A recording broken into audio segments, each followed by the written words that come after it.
우리 기독교는 십자가의 종교입니다. 십자가는 기독교의 상징이며 기독교 진리의 아주 핵심입니다.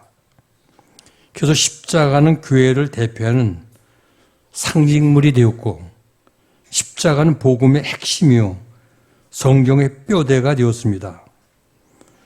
오늘 바울은 본문에서 이렇게 고백을 하죠. 십자가의 도가 멸망하는 자에게는 미련한 것이요 구원 얻는 우리에게는 하나님의 능력이라 말합니다.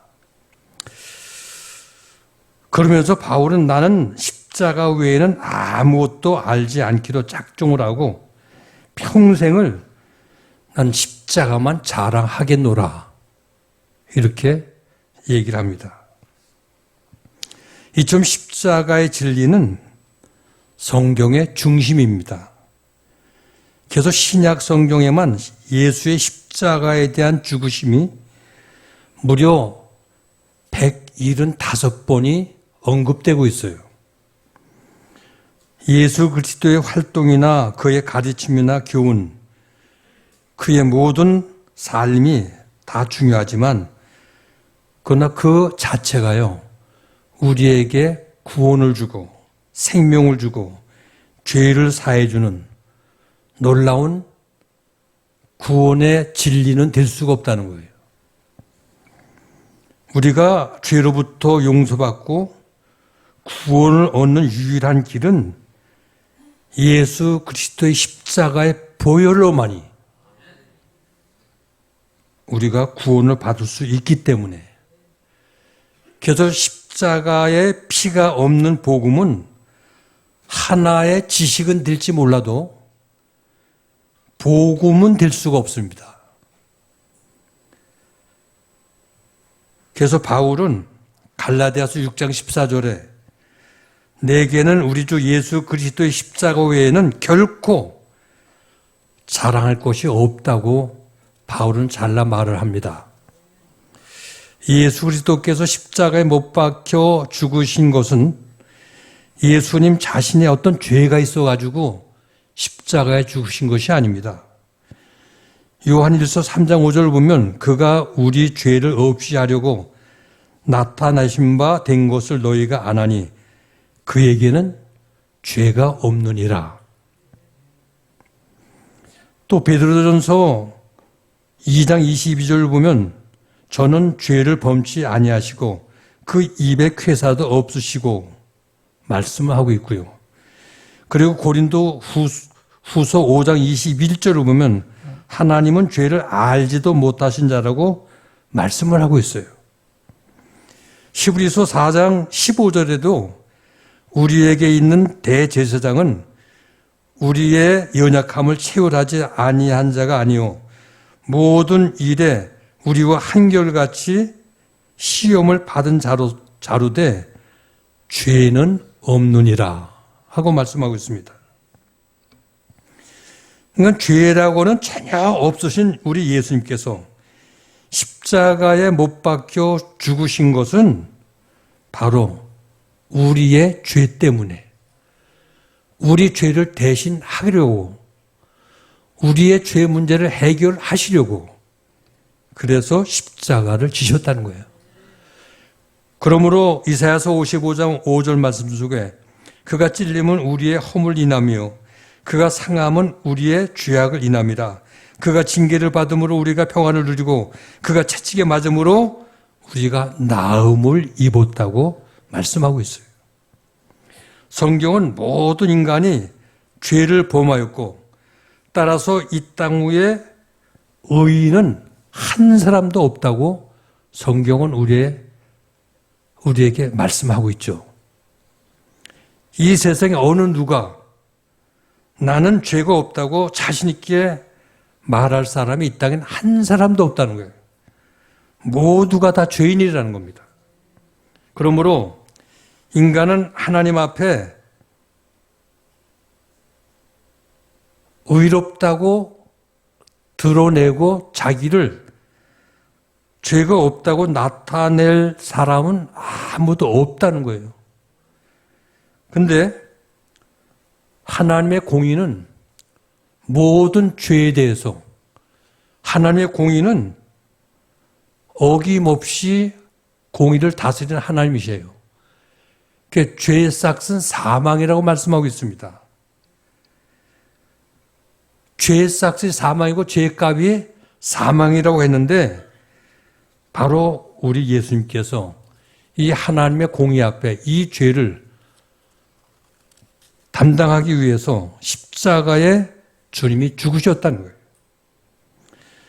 우리를 대신해서 대신 십자가에서 우리가 받을 사망, 하나님의 공의 앞에서 하나님의 공의를 만족시키기 위해서 바로 주님이 대신 죽으셨다는 거예요. 이게 바로 대속입니다. 마태복음 20장 28절을 보면 인자가 온 것은 섬김을 받으려 함이 아니라 도리어 섬기려 하고 자기 목숨을 많은 사람의 대속물로 주려 함이니라. 자신의 생명을 십자가에서 모두를 대속하기 위해서 죽으셨다는 거예요. 그러니까 대속물로 주기 위해서 주님이 이 땅에 오셔서 십자가에서 죽으셨다는 거예요. 죄를 지은 사람에게 판사가 공판대 심판 앞에서 판결을 내립니다. 당신 이러한 죄를 졌기 때문에 5천만 원 벌금을 내십시오 하고 판결했어요. 그런데 이 죄인은 가난한 사람이었기 때문에 벌금을 낼 수 있는 힘이 없어요. 도저히. 그런데 친구가 대신 그 벌금을 내줬습니다. 그러면 그 5천만을 대신 내주었기 때문에 그는 모든 죄에서 용서함을 얻게 되고 그 모든 판결에서 자유함을 얻게 되는 거예요. 이와 같이 우리 예수님께서 십자가의 죽으심으로 우리를 대신해서 죄값을 치르셨다는 겁니다. 이것이 바로 대속이요. 대신 값을 지불했기 때문에 속죄를 받았다는 거예요. 우리가. 원래 십자가는 사람을 죽이는 아주 정말 가혹한 끔찍한 사형 도구였어요. 로마가 전 세계를 지배하고 있을 때 로마 나라에서 반역하는 이 모든 사람들을 감히 나라에 반역할 수 없게끔 만들기 위해서 잔인하게 사람을 죽이려고 고안한 형틀이 바로 십자가예요. 그런데 이거 사형틀을 오늘날 교회들이 종탑 꼭대기에 전부 십자가를 달아 놓습니다. 인간들은 십자가를 장식품으로 만들어서 귀에도 달고 목걸이를 만들어 목에도 달고, 만일 사람들이 사람을 죽이고 형벌하는 정기 고문대를 목에 달고 다닌다면 얼마나 보는 사람들로 하여금 흉측하고 끔찍하겠습니까? 사람을 죽이는 칼을 매달아서 목에 걸고 다닌다면 얼마나 끔찍할까요? 그런데 이런 흉측한 사형틀이 예수님이 형벌을 받은 이후에 놀라운 변화가 일어나 끔찍한 게 아니라 자랑거리가 된 거예요. 그래서 바울도 자랑을 하는 거예요. 아무튼 십자가의 처형은 가장 잔인하게 사람을 죽이는 무서운 수단으로 로마 나라에서 이 집행을 했던 겁니다. 근데 AD 315년 콘스탄틴 대제가 밀라노 칙령을 통해서 변화가 일어나죠. 그래서 로마인들도 자신들이 만든 이 사용 방법이 너무 끔찍하다, 너무 잔인하다. 그래서 자신들이 이 정지를 하고 포기를 한 거예요. 그리고 자기들이 보아도 사람을 죽이게 하는 이 형틀은, 또 이 형벌은 너무너무 끔찍하고 하기 때문에 이걸 하지 말자. 계속 변화가 일어난 거예요. 대개 이 땅에 살고 있는 세상 사람들이 이 땅에서 훌륭한 4대 성이 나면 예수, 또 석가, 공자, 소크라테스 4대 성인이라고 그러죠. 왜냐하면 이들의 삶이 고귀하고 그들의 삶의 자치가 모든 사람들에게 본이 되고 훌륭했기 때문에. 근데 예수님은 삶이 훌륭해서 메시아가 된 게 아닙니다. 예수의 훌륭함은 십자가의 죽음이 위대하기 때문에 그가 메시아가 된 거예요. 순교자나 소크라테스, 전쟁터에 나가서 용감하게 죽는 전사자, 그들의 죽음이 얼마나 훌륭하고 결단 있고 용감합니까? 그러나 예수의 죽음은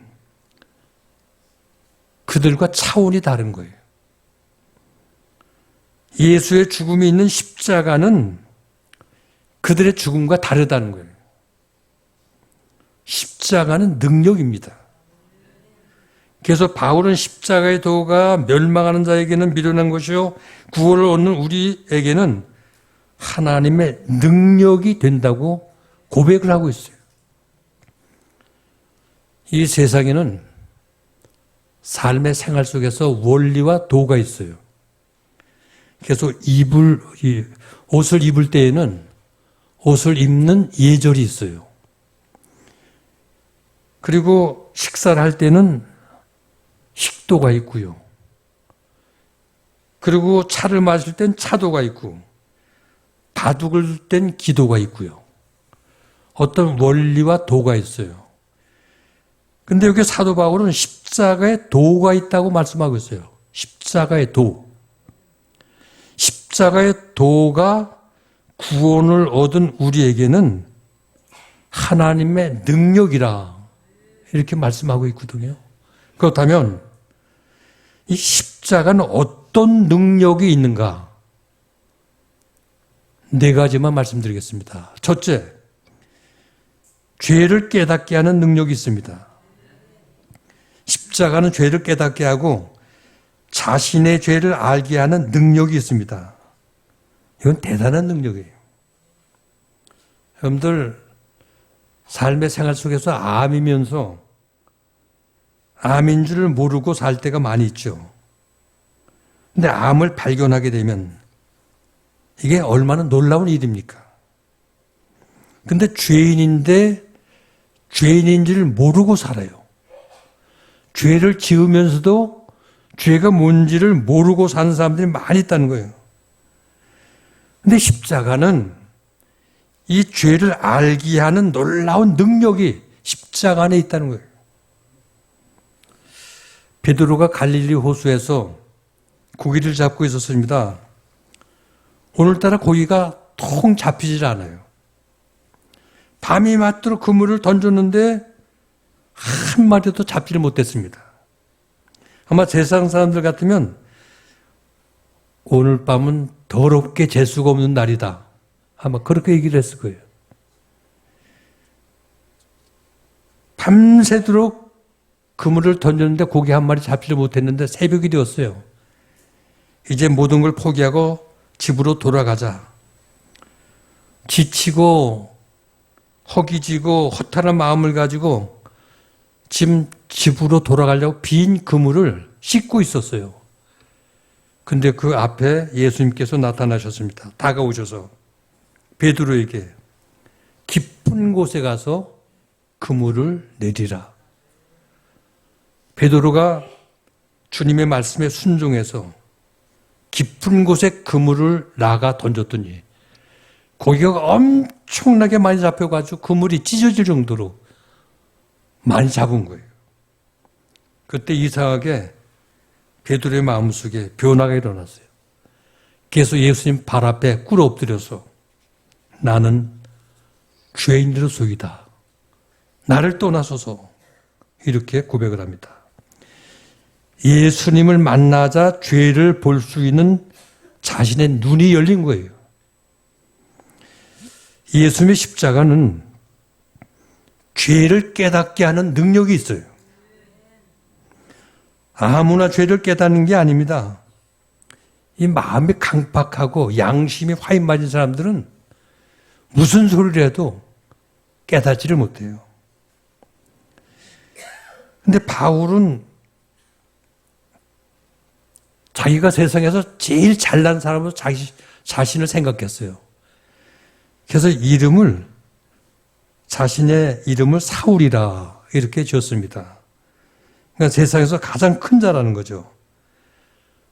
근데 그가 예수 믿는 사람을 잡아 죽이기 위해서 다메섹으로 올라갔습니다. 한 대낮에. 갑자기 부활하신 예수님이 그 앞에 나타났어요. 환한 빛 가운데. 꿇어 엎드려졌습니다. 그리고 주님을 만난 이후에 그의 변화가 일어난 거예요. 십자가의 도를 깨닫게 된 거예요. 제일 먼저 그 마음속에 어떤 변화가 일어났을까요? 자신이 죄인인 걸 깨닫게 된 거예요. 그래서 그는 자기 자신을 이렇게 고백합니다. 나는 죄인 중에 죄수라. 나는 만삭되지 못해서 정말 가장 찌질이 같은 사람이다. 이처럼 죄를 볼 줄 아는 것을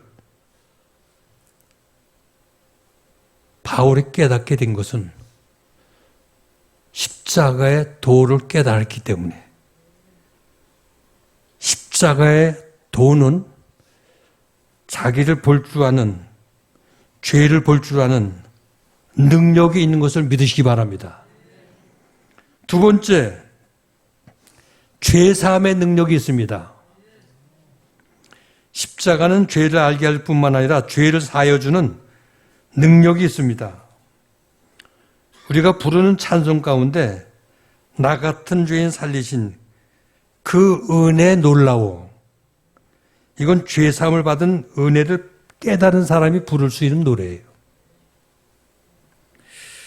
은혜란 죄로 인해 죽을 수밖에 없는 우리를 십자가에서 대신 죽으신, 구원해 주신 주님을 깨달을 때 은혜가 임하게 되어 있고 은혜를 깨닫게 되는 거예요.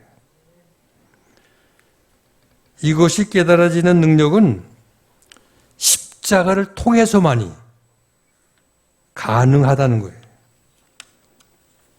중국 나병 환자촌에 선교하고 있는 김요섭 선교사 목사님이 계셨습니다.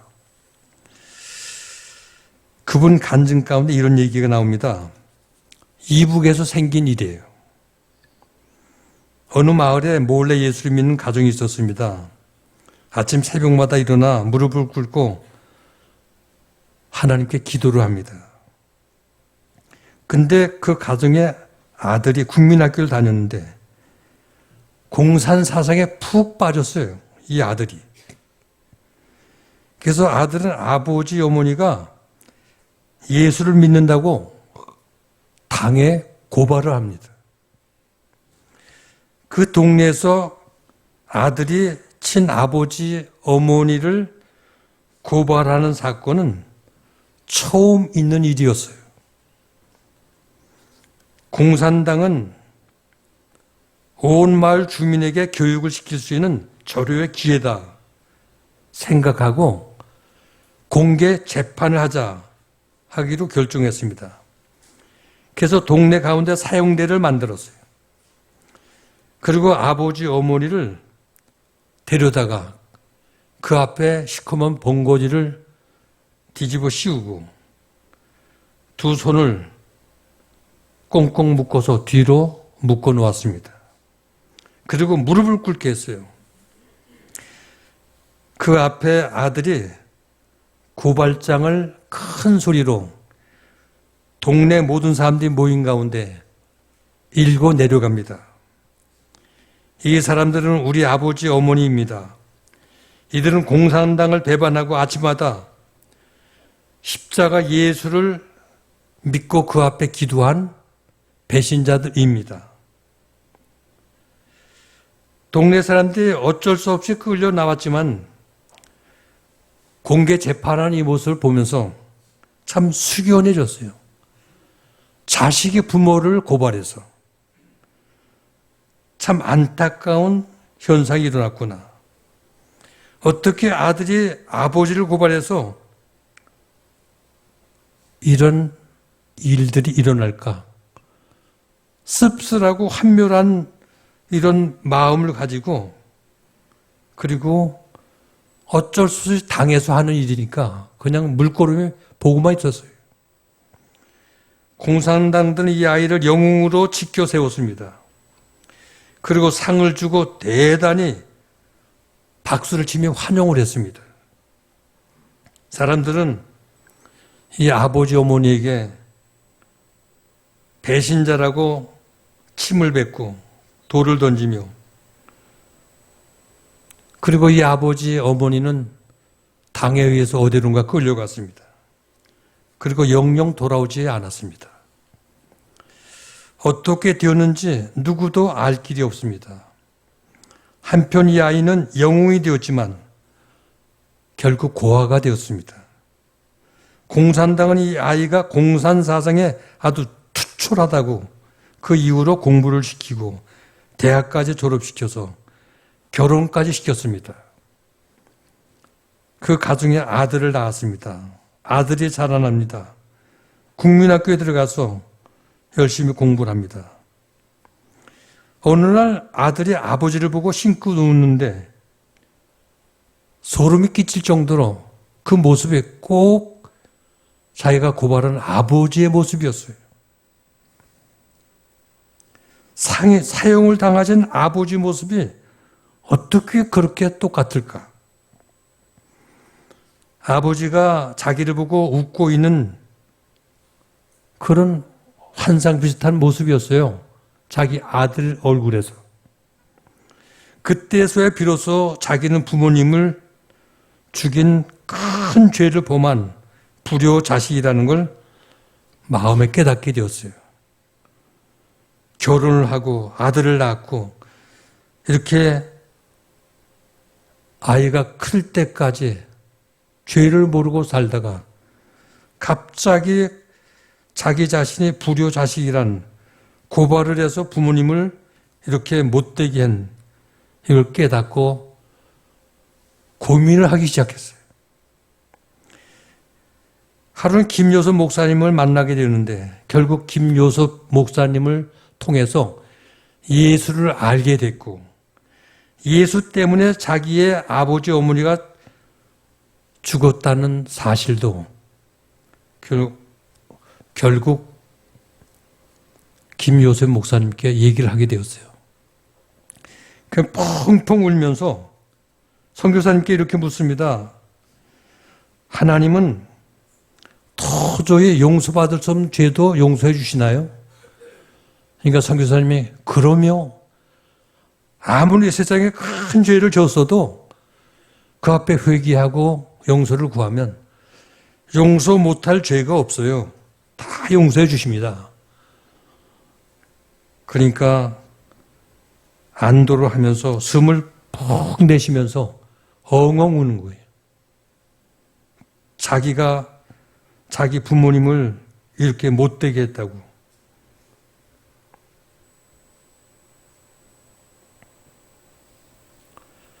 자기도 아침마다 기도를 하고 십자가를 보는데 아들이 또 나를 고발할까 봐 걱정이 된다고 계속 조심스럽게 아침 새벽 기도를 하고 있다고 이렇게 선교사님께 얘기를 했다는 거예요.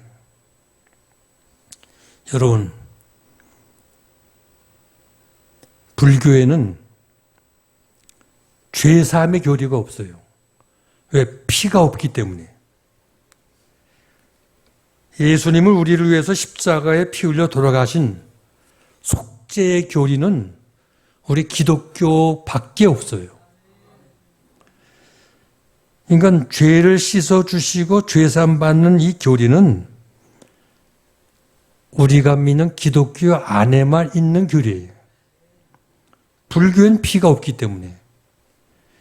불교는 스스로 돌을 닦고 수양을 하고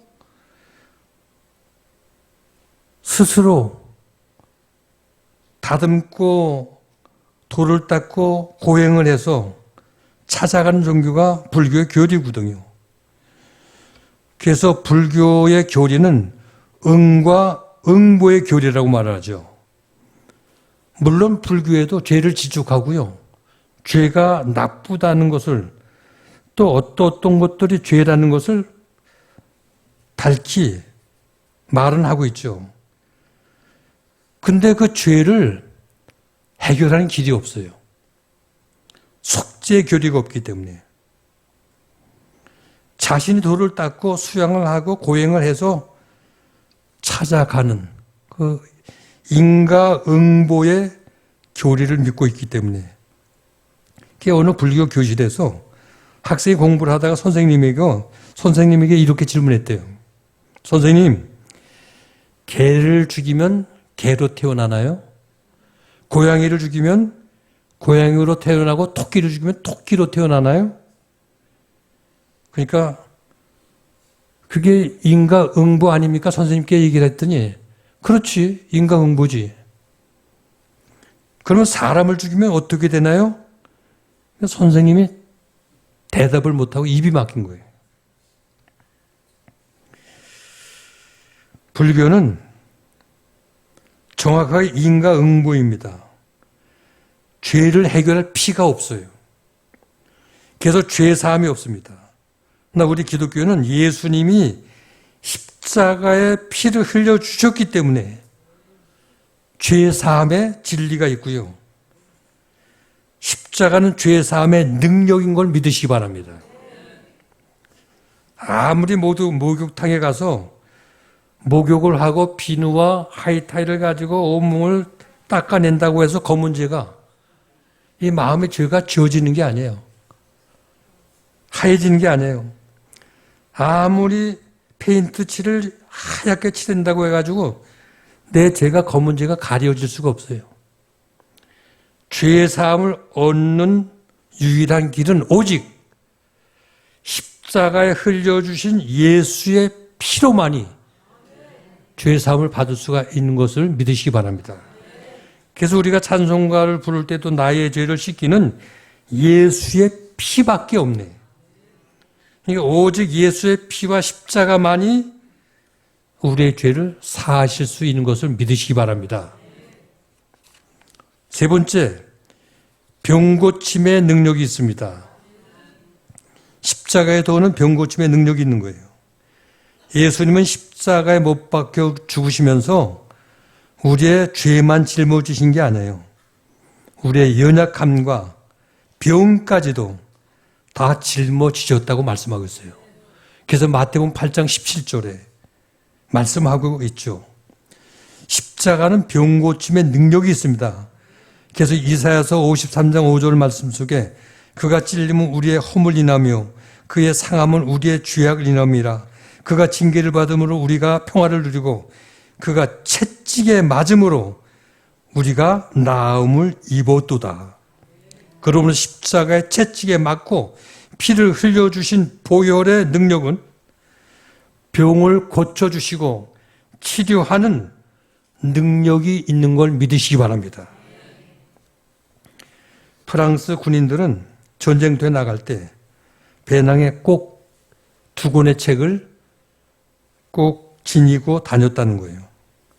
하나는 성경책이고 다른 하나는 바로 파스칼의 팡세라는 책입니다.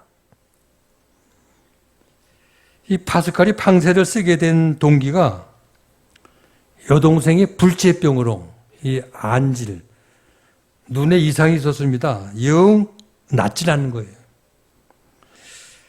이 파스칼은 처음으로 진심을 다해서 하나님께 간절히 여동생을 위해서 간절히 기도를 했어요. 그때 환상이 나타났습니다. 예수님의 십자가 나타나더니 빛이 레이저와 같이 쫙 동생의 눈으로 빛이 비치는 거예요. 참 이상했습니다. 파스칼은 기도를 마치고 동생을 찾아갔어요. 눈이 좀 어떠냐고 물었어요. 그때 동생이 얘기를 합니다. 오빠, 이상한 일이 생겨났어요. 눈이 방금 환한 빛이 비치면서 짜릿한 느낌이 있었는데 내 눈이 밝아지고 나았어요. 얘기를 했습니다. 파스칼은 너무 놀랍고 너무 기이한 체험을 하게 된 거예요. 나는 이제까지 철학자, 하나님을 믿고 있었는데 이제부터는 아브라함의 하나님, 이삭의 하나님, 야곱의 하나님, 살아계신 하나님을 믿노라. 이렇게 고백하는 거예요. 파스칼이 죽은 후에 옷에서 이상한 가죽 조각들이 발견되었습니다. 가죽 조각이 발견되었는데 그 가죽 조각에 살아계신 하나님을 나는 믿노라 쓴 것을 주머니에 옷에 지니고 다녔다는 거예요. 십자가는 병을 고치는 신유의 능력이 있는 걸 믿으시기 바랍니다. 12년 동안 혈루증으로 고통을 당했던 한 여인이 재산을 다 허비했습니다. 이 의사 저 의사 찾아다니면서 암만 병을 고치려고 애를 썼는데 오히려 병은 더 심해졌어요. 이 여인이 하루는 예수님을 뒤로 찾아가서 그 많은 군중 가운데 예수님의 옷자락을 뒤에서 만졌을 때 능력이 자기에게 임했습니다. 그리고 병 고침을 받게 되었어요. 예수님과 만났을 때. 이처럼 예수님과 십자가의 도는 병을 고치는 신유의 능력이 있는 걸 믿으시기 바랍니다. 마지막 네 번째, 부활의 능력이 있습니다. 십자가에 죽으신 예수님은 3일 만에 사망의 권세를 다 이기시고 무덤에서 살아나셨습니다.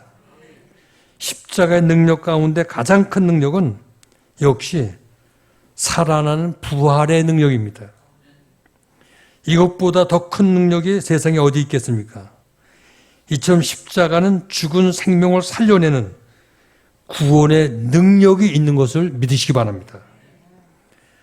원자 핵의 능력은 원자라는 분자 안에 중성자가 들어갈 때에 놀라운 폭발을 일으켜서 힘이 생기는 것이 그 원자의 힘이에요.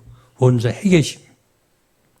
마찬가지로 예수의 십자가의 보혈도 어둠과 죽음 속에서 생명을 살려내는 부활의 능력이 있는 것을 믿으시기 바랍니다.